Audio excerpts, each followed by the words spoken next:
Şəhər həyatında ən böyük problemlərdən biri nəqliyyat sıxlığı və parkinq çətinlikləridir. Elə bu səbəbdən az parkinq yaradılıb.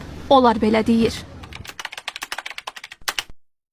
Son dövrlərdə paytaxtın hər bir ərazisində, hər bir küçəsində parklanma yeri yaradılıb və hər biri də doludur deyə bilərik. Hətta biz avtomobilimizi park etmək üçün yer tapmaqda çətinlik çəkdik.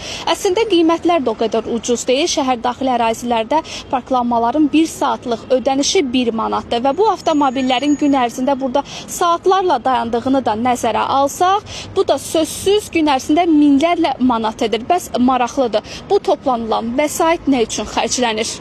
Parkingdə saxlanılır maşın, gəlirlər, çəkirlər, çıxıb gedirlər. Amma hər hazırda mən onu qeydiyyata salmışam. Mən gün ərzində demək olar ki, 4 manat, 5 manat, 6 manat ödəyirəm.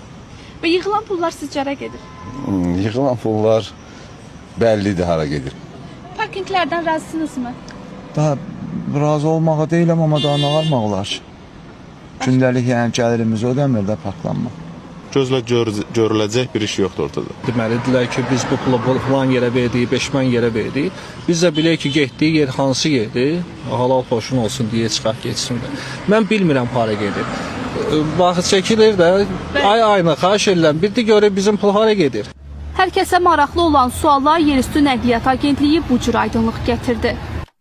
Vəsaitlər parklanma yerlərinin idarə olunması və saxlanılmasına, yəni kommunal, mühafizə, təsərrüfat və rabitə xərcləri, parklanma ilə əlaqədar yol infrastrukturu xərclərinin ödənilməsi, parklanma ilə əlaqədar tətbiqlərin yaradılması və onların saxlanılması, parklanma ilə bağlı maarifləndirmə və təbliğat işləri, nəqliyyat vasitələrinin saxlanılması üçün balanslarında olan qaraj və duracaqların idarə olunması və saxlanılması, yol hərəkətinin təşkilinin texniki vasitələrinin tətbiq edilməsi, ümumi istifadədə olan avtomobil nəqliyyatı vasitələri ilə müntəzəm sərnişin daşıma və ona aid infrastrukturun inkişaf etdirilməsi istiqaməti üzrə də istifadə olunur.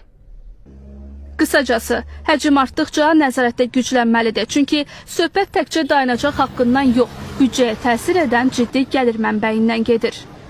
Bir tərəfdən daha məqsədə uyğundur ki, parklanmadan əldə edilən vəsaitlərin aylıq məbləği ilə bağlı mütəmadi profil dövlət qurumu tərəfindən ictimaiyyətə məlumatlar verilsin. Eyni zamanda baxmayaraq ki, elektron xidmətlərdən istifadə olunur. Parklanmada elektron nəzarətin də formalaşmasına ehtiyac var ki, yığılan vəsaitin təyinatına yayındırılması mümkün olmasın.